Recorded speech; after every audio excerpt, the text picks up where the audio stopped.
말씀으로 사람의 영광을 더 사랑하기 때문에, 사람의 영광을 더 사랑하기 때문에라는 제목으로 말씀 나눌 때에 하나님께서 우리에게 은혜로 함께 하실 줄 믿습니다. 우리 앞뒤 좌우로 한번 인사하시겠습니다. 참 잘 나오셨습니다. 하나님께서 은혜 주십니다. 네. 우리가 읽고 있는 요한복음은요, 크게 두 부분으로 나뉘어져 있습니다. 1장부터 12장까지, 그리고 12장 뒷부분부터 13장부터 20장까지 이렇게 두 부분으로 나뉘어져 있고, 마지막 21장은 부록과 같은 그러한 이제 책으로 그렇게 분류가 되어집니다. 1장부터 12장까지는 제목을 붙이자면은 표적의 책, 기적의 책, 이라고 이야기를 하고요. 13장부터 20장까지 또 제목을 붙이자면은 영광의 책, 그렇게 분류를 하고 있습니다. 그리고 21장은 그 모든 것들을 마무리하는 부분이다라고 보시면 되시겠습니다. 예수님께서는 십자가를 통해서 이루어지는 하나님의 영광이 어떠한 것인지를 보여주시기 위하여서 1장부터 11장까지, 12장까지 많은 기적들을 행하셨습니다. 그래서 여러분들이 잘 아시는 가나 혼인잔치에 물을 포도주로 바꾸는 기적부터 오병이어, 그리고 또 그게 뭐냐, 갑자기 생각이 안 나네요. 38년 된 병자를 고쳤던 그 기적까지도 그렇게 이제 많은 기적들을 행하셨습니다. 예수님의 그 첫 기적이 바로 혼인잔치에서 물을 포도주로 바꾸는 그러한 기적이었죠. 그리고 11장에 가면은 죽은 지 나흘이나 되는 나사로를 살리셨던 그런 기적도 나옵니다. 참 많은 표적들을 보여주시면서 예수님께서 하시고자 하셨던 말씀, 그것이 무엇이었을까?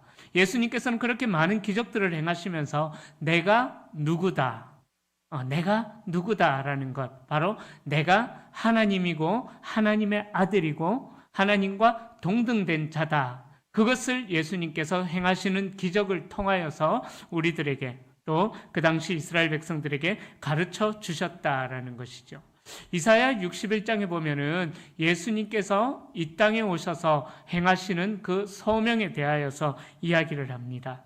예언을 하고 있는데, 가난한 자에게 아름다운 소식을 전하고 마음이 상한 자를 고치고 포로된 자에게 자유를, 갇힌 자에게 노임을 선포하고 여호와의 은혜의 해와 우리 하나님의 보복의 날을 선포하여 모든 슬픈 자를 위로하여 슬퍼하는 자에게 기쁨을 주고 근심 대신 찬송의 옷을 주시는 분이시다라고 예수님이 오셔서 행하시는 그 일들에 대해서 이사야 61장에서 예언을 하고 있습니다.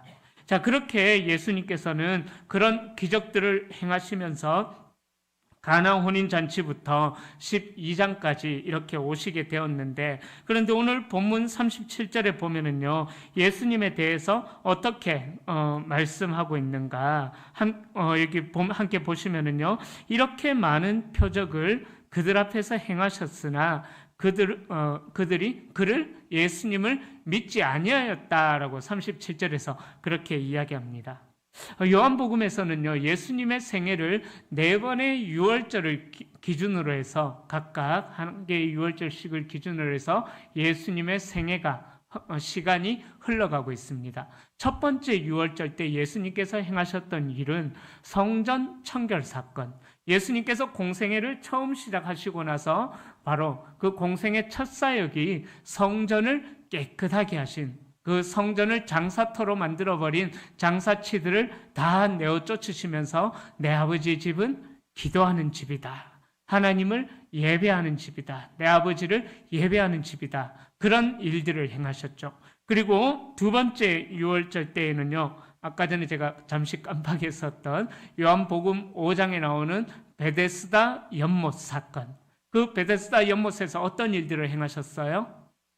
38년 된 병자를, 자기 힘으로는 도저히 손가락 하나 까딱할 수 없는 그 사람을 안식일에 고치신 사건이 나옵니다. 그래서 첫 번째 유월절 때 성전 청결을 행하시면서 예수님께서는 내가 성전의 주인이다, 그것을 천명하셨고요.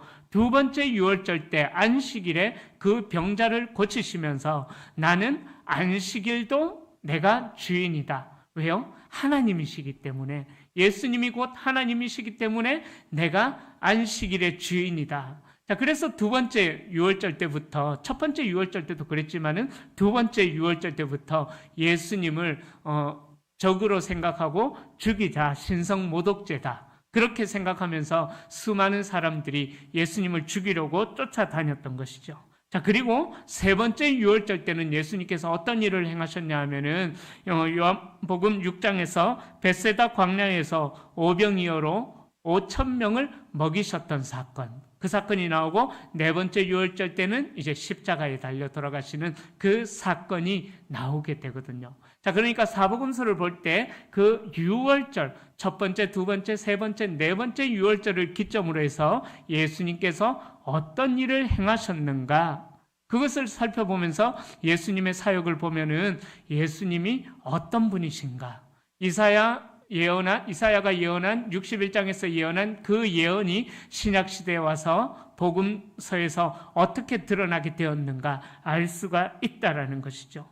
자, 그래서 오병이어에서도 예수님께서 이야기하시고자 하시는 것이 바로 그거예요. 내가 생명의 떡이다. 나를 먹어야 영원한 생명을 얻을 수 있다.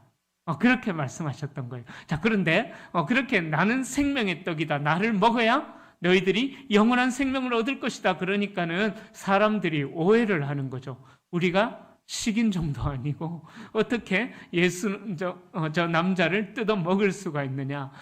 예수라는 사람이 하는 말이 우리 인간들이 이해하기에 너무 어렵다 하면서 그때부터 이제 예수님을 많이 떠나가요. 도저히 이해할 수가 없다. 그때 이제 예수님을 떠나갔던 사람 중에 대표적인 사람이 가룟 유다와 같은 그 사람들이 그때부터 본격적으로 예수님을 배반하기 시작했거든요. 자, 그렇게 예수님께서는 많은 기적들 또 표적들을 행하시면서 11장까지 오는 동안 그렇게 예수님은 이 요한복음에서 이야기하는 기적의 주인공, 바로 내가 하나님이다라는 것을 말씀하셨습니다. 하지만 이스라엘 백성들은 우둔하여서 그런지 그렇게 수많은 기적을 행하시는 예수님을 보면서도 불구하고 오늘 본문 37절의 말씀처럼 이렇게 많은 표적을 그들 앞에서 행하셨지만 그를 믿지 아니하였다. 그렇게 많은 이사야 61장에 예언된 그 예언을 행하는 분이 나타나면은 그가 메시아인 줄 알리라라고 그렇게 이야기를 했었지만은, 그러나 그 61장에 나오는 예언을 행하는 예수님을 보면서도 이스라엘 백성들이 저가 메시아인 줄, 예수가 메시아인 줄 알지를 못했다라는 거예요. 왜 그럴까요? 예수님에 대해서 다 알고 있었거든요. 같은 동네에서 빨가벗고 펄짝펄짝 뛰어다닐 그때부터 예수님이 자라온 배경들을 다 알고 있었거든요. 그러다 보니까는 저 예수가, 목수의 아들 예수가, 마리아와 요셉의 아들 예수가 어떻게 메시아가 될 수 있느냐, 어떻게 우리를 구원한 자가 될 수 있느냐. 예를 들자면 그런 거죠. 저희 집에 두 딸이 있는데 큰 딸이 갑자기 정신이 나갔는지 내가 예수다 하고 그렇게 뛰어나가면은 이해할 수가 없는 거잖아요. 그죠? 아마 예수님 시대 때 사람들도 어떤 그런 생각들을 가지고 있었지 않았을까 생각을 해봅니다. 어찌 보면 예수님 시대 때 사람들의 입장에서 보면은 꼬꼬마 때부터 자라왔던 예수님을 봐왔었으니까 그렇게 생각을 가질 수도 있다고 생각을 할 수도 있겠지만은, 그러나 아니라는 거죠. 예수님이 행하셨던 그 기적은 도저히 사람으로서 행하실 수 있는 기적이 아니었던 거죠. 물을 포도주로 바꾸는 기적, 그죠? 또 떡 2개와 물고기 5마리를 반대인가요? 물고기 5병이요. 맞죠? 하여튼 그걸 가지고 그렇게 5,000명이나 먹이셨던 그 기적을 일반인들이 행할 수가 있을까요? 죽은 나사로를 단 한마디로 나사로야 나오너라, 이 한마디로 무덤에서 나오게 하신 그 기적을 일반인들이 행할 수가 있을까요? 아니라는 거죠. 이사야 61장에 나온 그 예언이 실제로 이루어졌음에도 불구하고, 눈앞에서 보았음에도 불구하고 이 이스라엘 사람들은 예수님을 믿지 아니하였다라고 37절에서 이야기하고 있는 것입니다. 왜 그들이 그랬을까? 동일하게 예언이 되어 있죠. 38절부터 보면은요, 이사야 선지자가 이미 예언을 했어요. 이는 선지자 이사야의 말씀을 이루려 함이라. 어떤 말씀이요? 주여, 우리에게서 들은 바를 누가 믿었으며 주의 팔이 누구에게 나타났나이까? 사람들이 예수님의 기적을 보면서도 이런 말들을 할 것이다라고 이사야서에 예언이 되어 있으니까 이 예언이 성취되기 위하여서 사람들이 그렇게 믿지 못했다라고 그렇게 이사야가 이야기하고 요한복음의 기자가 그렇게 이야기하고 있는 것입니다. 여러분, 이런 일들은요, 마치 이스라엘 백성들이 노예로 있다가 출애굽하고 나서 광야 40년의 생활을 지내는 동안 수많은 기적들, 하늘에서 비처럼 만나가 내리고 메추라기가 떨어지고, 메추라기 고기 제가 단기 선교 가서 먹어봤어요. 닭고기하고 맛이 똑같더라고요. 근데 요리를 해주시는데 보통 그런 요리를 하면은 모가지를 자르고 그렇게 하잖아요.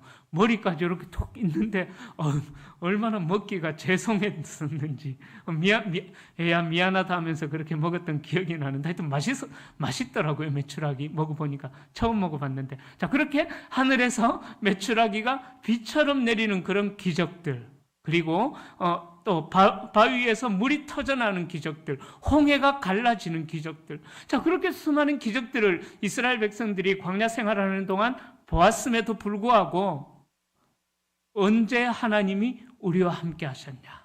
하나님이 우리에게 해준 것이 뭐가 있느냐? 이스라엘 백성들이 그렇게 원망과 불평 가운데 지냈던 것과 똑같은 일들이 오늘 이 신약 바로 요한복음 12장에서도 나타나고 있다라는 것입니다. 예수님께서도 그렇게 많은 기적을 직접 보여주셨고 또 이스라엘 백성들도 그렇게 많은 기적을 보았음에도 불구하고 왜 또 예수님께서 많은 표적들을 행하시면서 이것이 천국 복음이다라고 가르쳐 주셨는데도 불구하고 왜 사람들은 예수님을 받아들이지 않고 예수님을 믿지를 않았을까요? 출애굽 시대 때도 그렇고 예수님 시대 때도 그렇고 왜 직접 그렇게 보았으면서도 불구하고 깨닫지 못했을까요? 여러분, 만약에 지금 이 시대에 예수님께서 이 땅에 오셔가지고 우리 앞에서 복음서에서 행하셨던 그 기적을 행하신다라고 한번 생각해 보십시오. 우리의 마음이 얼마나 기쁠까요? 그죠? 그 예수님을, 그 영광스러운 예수님을 눈앞에서 보고 그 기적을 눈앞에서 보았다면은 얼마나 정말 말로 표현할 수 없는 기쁨과 감사와 영광이 우리의 마음에 가득가득 채워지지 않겠습니까? 그런데 그렇게 예수님이 행하시는 기적을 보면서도 불구하고 왜 깨닫지 못하느냐? 그 이유를 43절에서는 이렇게 이야기해요. 그들은 사람의 영광을 하나님의 영광보다 더 사랑하였더라. 그들이 깨닫지 못했던 이유는요, 그들이 얼빵해서 그런 게 절대로 아니라는 거죠. 띨빵해서 무식해서 그들이 깨닫지 못했던 것이 아니라는 거죠. 그들이 예수님께서 행하시는 기적을 직접 보면서도 깨닫지 못했던 이유는 뭐라고요? 사람의 영광을 하나님의 영광보다 더 사랑하였기 때문이다라고 이야기하고 있는 것입니다. 38년 된 병자도 고치시고 병든 자, 눈먼 자, 말 못하는 자, 듣지 못하는 자, 걷지 못하는 자, 하여튼 그 모든 병자들을 다 고치시고 나사로와 같이 죽은 자도 살려내시는 기적을 보았음에도 불구하고 그들은 놓치지 않고 싶었던 자기만의 기득권이라는 것, 그것이 있었기 때문이라는 것입니다. 그것 때문에 자기의 그 영적인 눈이 가리워져서 예수님을 그리스도로 받아들이지 못하고 있다라는 거죠. 마태복음 17장에 보면은요, 변화산 사건이 나옵니다. 예수님께서 변화되셔서 얼굴이 해같이 빛나는 그 영광을 베드로가 직접 목격을 합니다. 그 모습을 보니까 베드로가 너무나 좋은 거예요. 그래서 베드로가 어떻게 하냐 하면은요, 마태복음 17장 4절을 보면은 이렇게 말씀합니다. 베드로가 예수께 여쭈어 이르되 주여 우리가 여기 있는 것이 좋사오니 만일 주께서 원하시면 내가 여기다가 초막 3개를 짓게 해 주십시오. 그래서 한 개는 주님을 위하여, 한 개는 모세를 위하여, 한 개는 엘리야를 위하여 제가 초막을 짓고 여기서 평생 그냥 눌러앉아 살게 해 주십시오 라고 예수님께 요청을 했다라는 거예요. 예수님의 영광이 얼마나 영광스러운지 그 놀라운 영광스러움을 보니까 너무나 좋고 너무나 감격이 되니까 내가 이 영광에서 벗어나기 싫다, 떠나기 싫다라고 초막 3개 지어가지고 그냥 우리 여기서 삽시다 라고 예수님께 요청을 했다라는 거죠. 또 사도행전 6장 15절을 보면은요, 공회 앞에서 설교하는 스데반의 이야기, 설교가 나옵니다. 그런데 그 설교가 마쳐질 때쯤에 그 이스라엘 백성들, 유대인들이 분노하면서 돌을 들어서 스데반을 쳐서 죽여버립니다. 자, 그때 돌 한 대 빡 맞았을 때에 스데반의 얼굴 표정이 어땠다라고 나오죠? 사도행전에 아파! 그러지 아니하고 그의 얼굴이 천사의 얼굴과 같았더라. 그렇게 이야기하고 있거든요. 자, 스데반은 하나님의 영광, 얼마나 고통스러웠겠어요. 그죠? 그 당시 때 그 돌은 그냥 이런 짱돌이 아니에요. 사람 머리통만한 그런 돌로 그냥 내려 찍는 거거든요. 그러니까 얼마나 고통이 컸겠습니까? 그러나 스데반은 그 죽음의 순간 앞에서 하나님의 영광을 목도한 거예요. 그러다 보니까는 그 모든 고난들이 고난이 아닌 거죠. 얼굴이 해같이 빛나는 그 은혜를 누렸다라는 것입니다. 그래서 사도행전에 보면은 스데반의 순교 현장에서도 성령으로 충만하여서 하나님의 영광과 예수께서 우편에 서신 것을 보았기에, 그 영광을 보았기에 스데반이 영광스럽게 순교의 자리로 나아갈 수가 있었다라는 것입니다.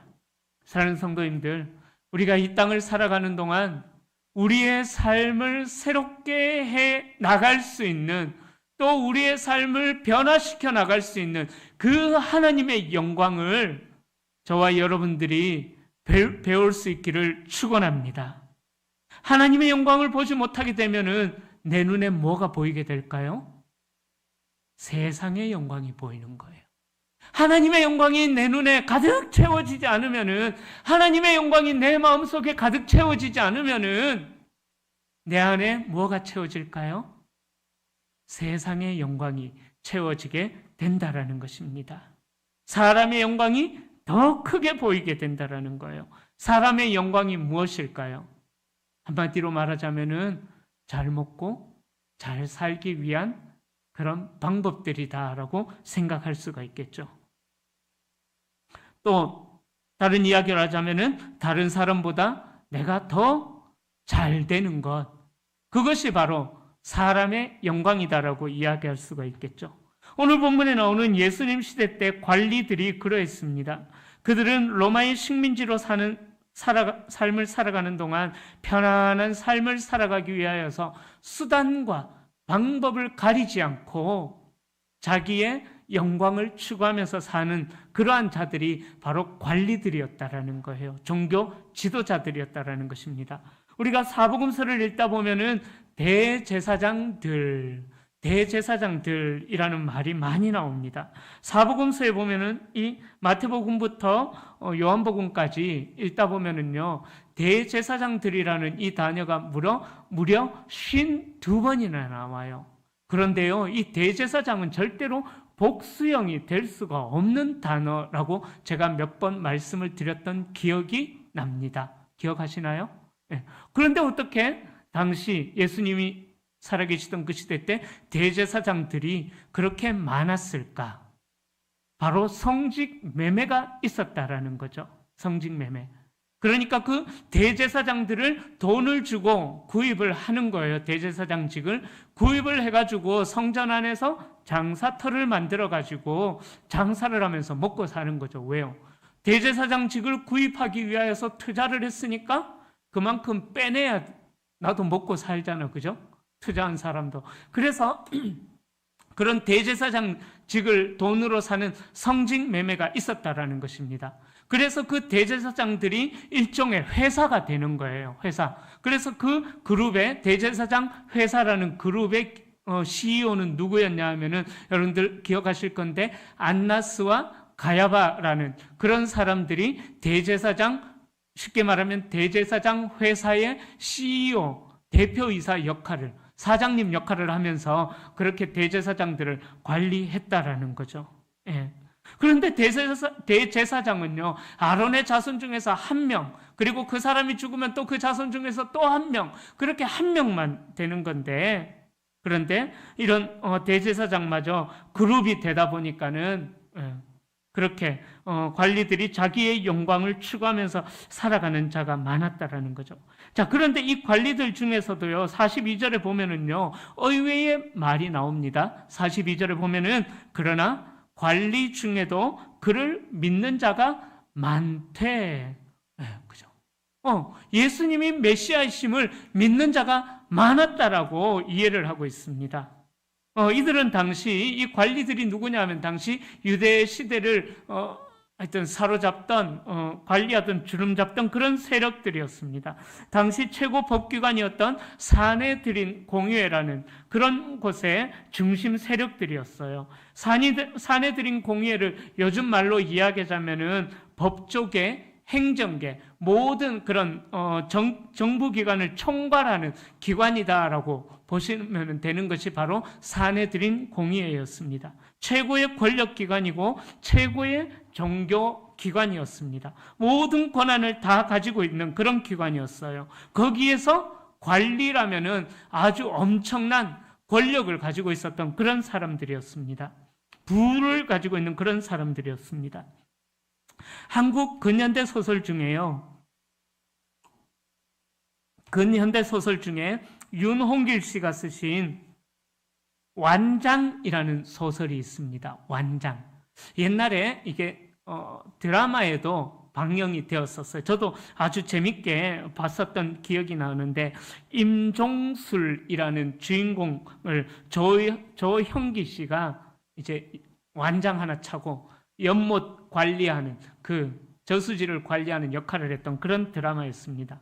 이 조영기 씨가 약간 조금 부족한 사람이었거든요, 정신적으로. 그러다 보니까는 이 완장을 하나 채워주니까는 자기가 뭐라도 된 것 마냥 그렇게 힘을 쓰려고 하는 그런 모습들이 있었거든요. 순진하지만 고집 있고, 그러나 앞뒤 재지 않고 자신의 주먹만 믿고 비루한 인생을 살던 그 임종술이라는 사람에게 저수지의 감시관이라는 완장, 감시관, 이 노란 완장을 하나 채워줍니다. 자, 그 직책을 주니까 이 임종술이라는 사람이 마치 큰 권력을 얻은 것처럼 마을 사람들에게 큰 소리치고 다니면서 사건들을 일으키는 내용이 완장이라는 소설의 내용입니다. 완장으로 대표되는 그 작은 권력을 소시민이 갖게 되면서 욕심을 채우려 들게 되고, 그 권력을 잃었을 때 이성을 잃고 현실을 부정하게 되는 당시 그 사회를 풍자하는 소설이 바로 그 완장이라는 소설이었거든요. 여러분, 이것이 바로 세상의 특징이라는 거죠. 남들이 알아주지도 않는 그 완장 하나 찾다고 그것이 최고인 줄 알고 마치 자기가 무슨 대단한 권세가라도 된 것처럼 살아가는 모습이 바로 이 세상의 모습이다라는 것입니다. 오늘 본문 42절에 나오는 그 자들이 바로 그렇게 완장을 차고 있는 그런 사람들이다라고 보셔도 되시겠습니다. 이들은 분명히 예수님을 믿었어요. 그들 중에 예수님을 믿는 자가 많대. 많이 믿었습니다. 하지만 42절 뒷부분에서는 뭐라고 이야기합니까? 바리새인들 때문에 드러나게 말하지 못하니 이는 출교를 당할까 두려워함이니라 라고 그렇게 말씀하고 있어요. 열심히 했든 부정한 방법이든 어떻게 해서든 그들은 사내들인 공의에서 대표 관리가 될 정도로 출세를 했습니다. 그런데 43절에 말씀하는 것처럼 자신이 이루어 놓았던 사람의 영광을 버리지 못하고 사람의 영광을 포기하지 못하니까 예수님을 믿는 것을 드러내지 못하고 있다라는 거죠. 예수님을 믿는다라고 고백하면은 어떻게 되느냐? 자기가 쌓아왔던 그 모든 권력에서 쫓겨남을 당하게 되고 유대 공동체에서 출교까지 당하게 되어버리는 일들이 있거든요. 그동안 자기가 이루어 놓았던 모든 것이 와르르르 무너져 버리기 때문에 드러나게 예수님을 믿는다 말을 못하고 있다라는 것입니다. 여러분, 우리에게도 이런 모습들이 있지는 않을까요? 여러분, 예수님 믿는 것이 자랑스럽습니까? 정말 자랑스럽습니까? 세상 모든 사람들에게 나 예수님 믿는 것이 자랑스러워. 정말 떳떳하게 이야기하실 수가 있으십니까? 아니면 이 바리새인들, 이 관리들처럼 주님 아시지요? 내 주님 믿는 거. 그러면서 겉으로는 부어라 마셔라. 그렇게 세상 사람들과 별반 차이 없는 그런 삶을 우리가 살아가고 있지 않을까요?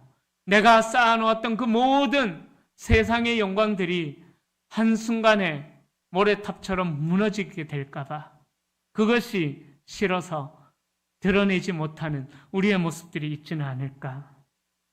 제가 군대에 갔을 때요, 참 많이 힘들었던 기억이 납니다.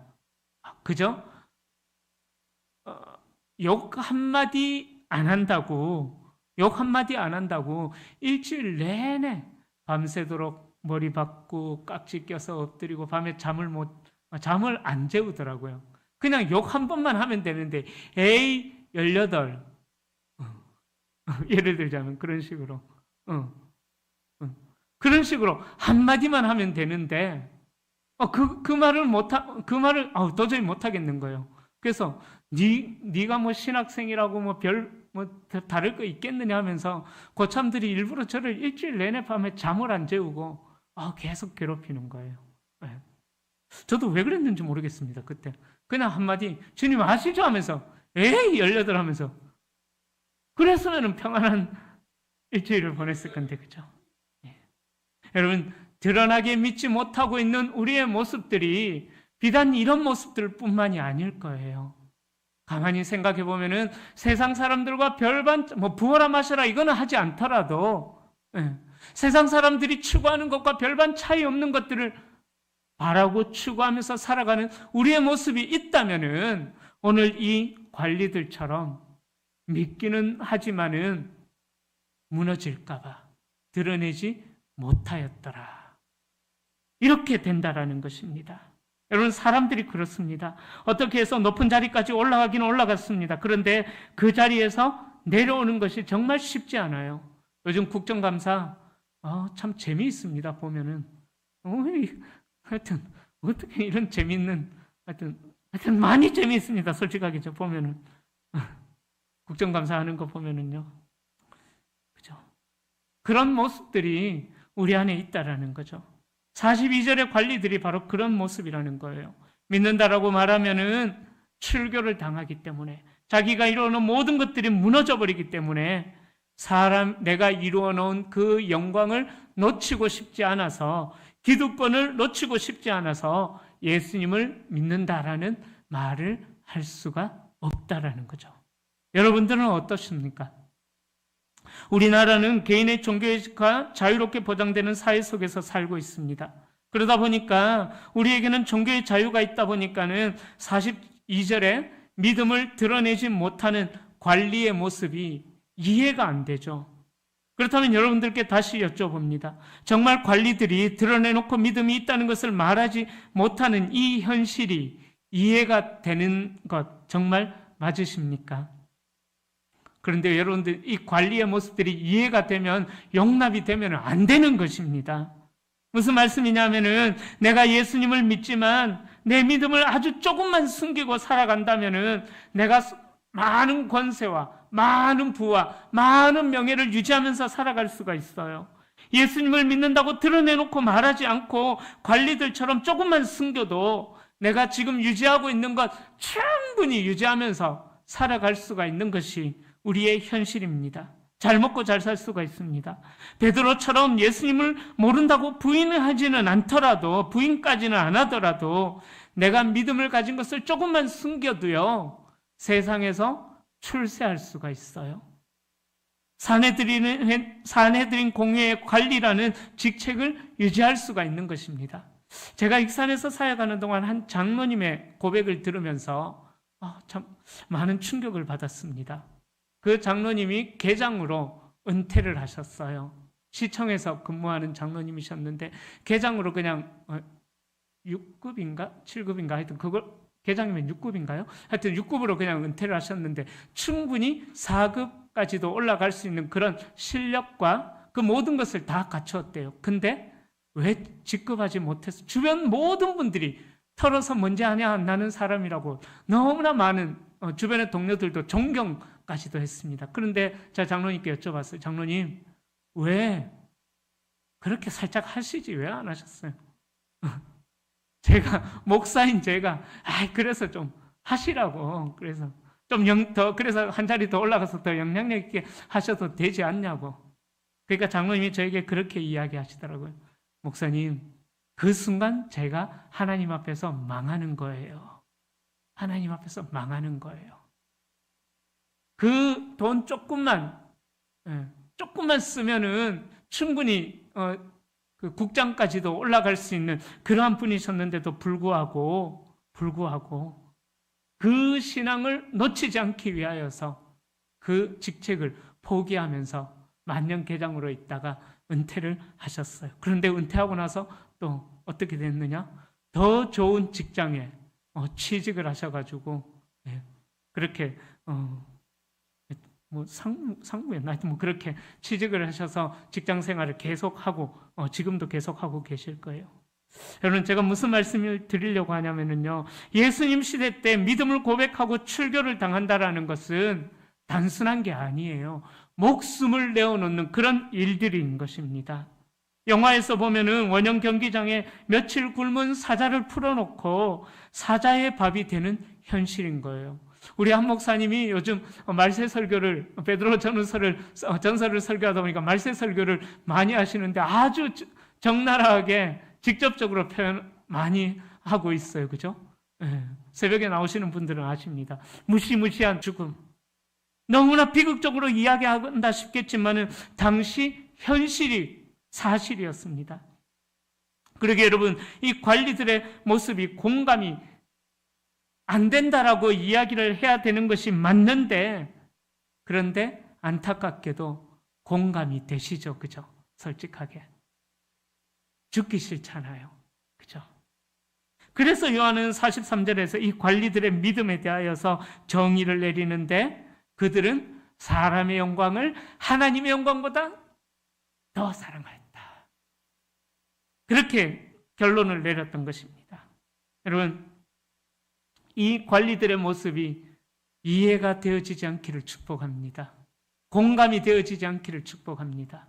어떠한 순간에서도 우리의 믿음을 지킬 수 있기를 축복합니다. 이집트라는 나라는요, 95%가 이슬람 국가입니다. 이슬람 국가끼리들 중에서도 형님 노릇을 하는 나라가 이집트라는 나라입니다. 그런데 이집트가 예전에는 많은 기독교인들이 있었대요. 그런데 지금은 95%가 이슬람을 믿는 이슬람 국가가 되었습니다. 그런데 아직도 그 지방에 남아있는 그리스도인들이 있어요. 바로 기독교인이면 공부를 아무리 잘해도 출세할 수가 없어요. 좋은 대학을 나와도 기독교인이면은 좋은 직장을 갈 수도 없습니다. 제가 베트남에 갔을 때도 그런 이야기를 우리 최 장로님을 통해서 들었는데, 장학금을 받을 수 있음에도 불구하고 종교란에 불교라고 쓰면은 장학금을 받을 수 있는데 그것이 신앙 양심에 걸려서 기독교라고 적음으로 인해서 그래서 장학금을 받지 못해서 우리 교회가 그 장학 사업을 시작하게 되었다라는 이야기를 들었습니다. 베트남은 그래도 조금 양호하죠. 그러나 이 이슬람 국가였던 이집트는요, 공부를 아무리 잘해도요, 좋은 직장, 정부기관에 들어갈 수가 없었어요. 그럼에도 불구하고 신앙을 붙잡고 사는 사람들이 있었습니다. 그래서 이슬람 정부가 기독교 리더들을 불러놓고 이렇게 이야기해요. 어떻게 하냐면은 너희들에게 신앙의 자유를 주겠다. 그 대신에 너희들은 모카땀이라는 그 지역에 가서 살아라. 그 모카땀이 어떤 지역이냐 하면은요, 이집트 수도에서 거둔 모든 쓰레기를 버리는 지역이 모카땀이라는 그런 지역이었습니다.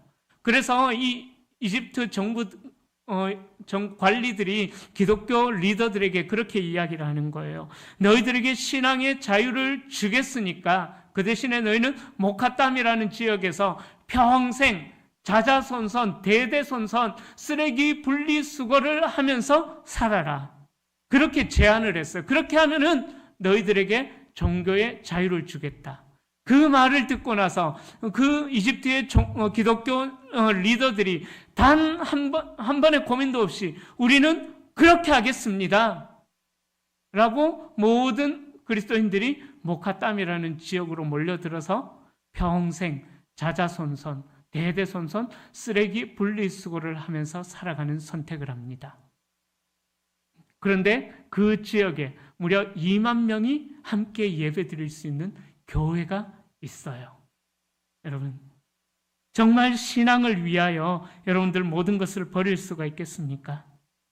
기독교인들이 두 번 생각지도 안 하고 그렇게 하겠다라고 결단을 하여서 나만 쓰레기 분리수거하면 괜찮은데 내 아들, 내 딸, 눈에 넣어도 안 아픈 내 손녀까지 또 증손주, 고손주 계속해서 이들의 평생 직업은 쓰레기 분리수거하면서 살아가는 거예요.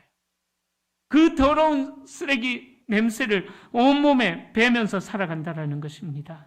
여러분, 그리고 이들이 예배 때가 되면 몸을 깨끗이 씻고 동굴에 모여서 2만 명이 함께 모여서 하나님의 영광을 찬양하는 그런 예배를 드린다라는 거죠.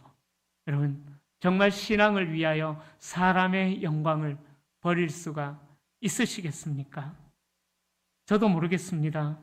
저도 쓰레기와 함께 산다 해도 저는 하라면 할 수 있을 것 같아요. 근데 내 자녀들은 그렇게 살게 할 수가 없잖아요. 그죠? 물론 그런 때가 되면 하나님께서 힘을 주셔가지고 내 자녀들, 예서 예람이 얼마나 예뻐요. 그죠? 예서 예람은 너네가 아빠 엄마 잘못 만나가지고 평생 쓰레기 분리수거하면서 살아야 돼. 라고 설득을 해서 데리고 살겠지만, 그러나 예서 예람이가 결혼해서 또 애들을 놓으면 걔들은 또 어떻게 설득할까요? 할 수가 있을까요? 앞에서 설교하고 있는 저도 부끄럽지만 솔직하게 어떤 대답을 할지는 모르겠습니다. 여러분, 주님 뜻대로 살기로 했네라는 찬양 아시죠? 주님 뜻대로 살기로 했네. 주님 뜻대로 살기로 했네. 주님 뜻대로 살기로 했네. 뒤돌아서지 않겠네. 이 찬양 아시죠? 이 찬양은요, 인도의 옛날 찬송가였다고 해요. 인도의 어느 마을에서 일어났던 이야기입니다.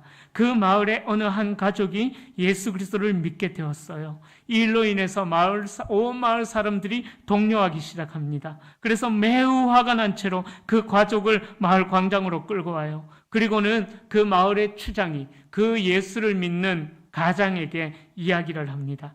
만약 당신과 당신의 가족들이 믿음을 부인하지 않으면 모두 다 죽임을 당할 것이다. 그때 가장이었던 그 남자는 뭐라고 말해야 될지, 어떻게 말해야 될지 몰랐지만은 한 노래의 가사가 떠오르기 시작했대요. 그 노래는 그가 하나님께 자신의 삶을 드리기로 처음 결심했을 때 작곡했던 곡입니다. 그리고 그는 노래를 부르기 시작해요.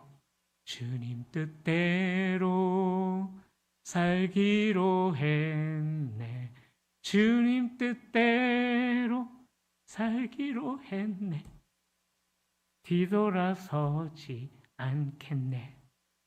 그 노래를 부르고 나니까는 그의 자녀들이 끔찍하게 죽임을 당합니다. 그리고 다시 그에게 기회가 주어집니다. 이번에는 그의 아내를 그의 앞에 세워 놓았습니다. 다시 묻습니다. 믿음을 부인하지 않으면은 너의 아내도 죽이겠다.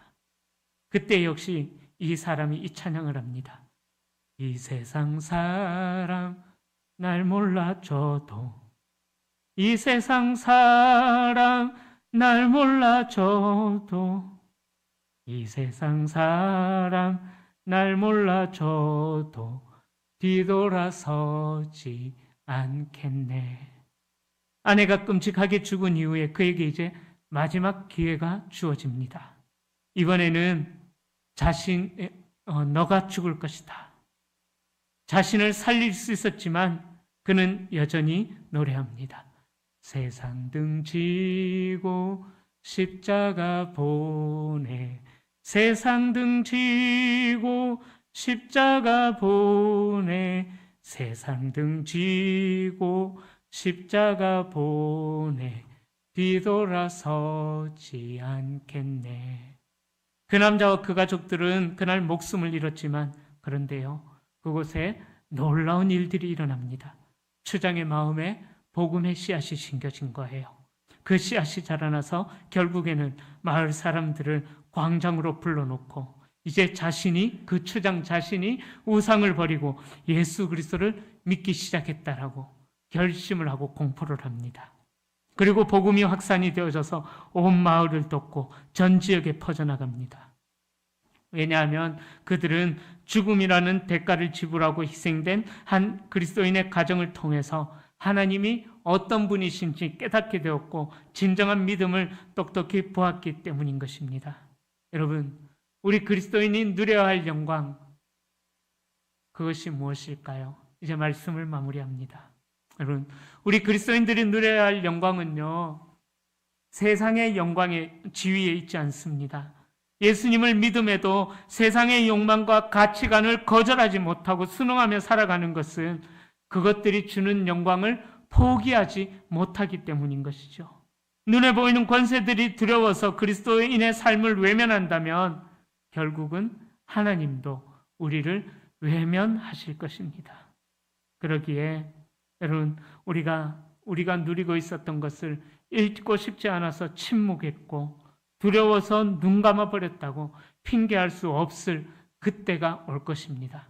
그러기에 그때가 오기 전까지 세상의 영광보다 하나님의 영광을 더 사랑하면서 믿음의 길을 걸어갈 수 있는 저와 우리 모든 성도님들이 다 되시기를 예수님의 이름으로 간절히 축원합니다.